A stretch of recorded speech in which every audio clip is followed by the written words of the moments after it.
Welcome to DTV. I'm joined by Dave Misson, who will be running through this week's injury report. Thanks for joining us, Dave. We'll run through this week's injury list. We might start off with Luke Tapscott, who unfortunately hurt himself in last week's intra-club. Yeah, look, he just tweaked a medial ligament in his knee. He was pretty sore, for the first couple of days, but settled really well. And, we're hoping he's going to start running by the end of this week. And he might get away with a 2-week turnaround on that. But if not, it'd be sort of a week after that, hopefully. So, look, he's probably dodged the bullet, nothing too serious. Cole Garland, he's still got the ankle issue. How's he going? Yeah, good. Cole started running, which we're pleased with. Initial sort of reports from him is the ankle feels a lot better. So we'll just progress him through his rehab program. Probably expect that to be 3 or 4 weeks, I reckon. Aidan Riley's on the long-term injury list, but he's back in full training at the moment? Yeah, look, Aidan's been put on the long-term list, just with a view, it was a pretty serious injury that he had, and we felt that he needed, an extended period of time to train with the group.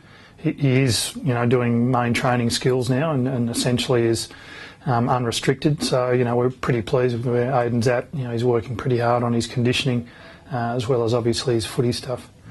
And of course, Mitch Clark, an update on him with his hamstring? Yeah, look, Mitch is starting to run really well.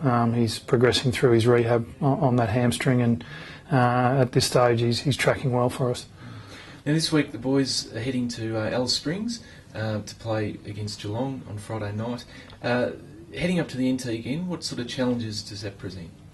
Yeah, look, it's probably as much logistical as anything else, but we got a pretty tight schedule that we've organised.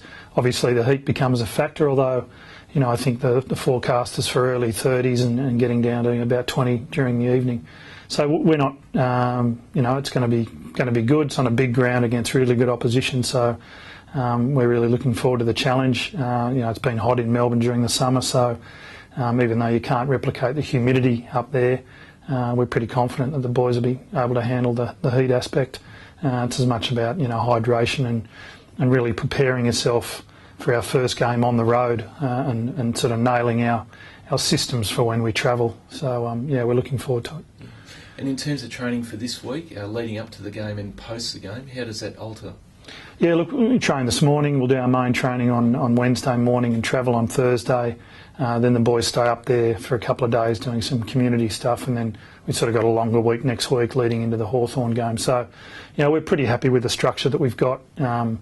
Obviously hoping for a good performance and ticking off another game and then coming up against, obviously, really good opposition in the Hawks next week. Now, of course, mate, you're a big Bruce Springsteen fan, and we might get Matty to have a look on the wall up there with the great Bruce Springsteen, the boss. You went to the concert last week. What did you make of it?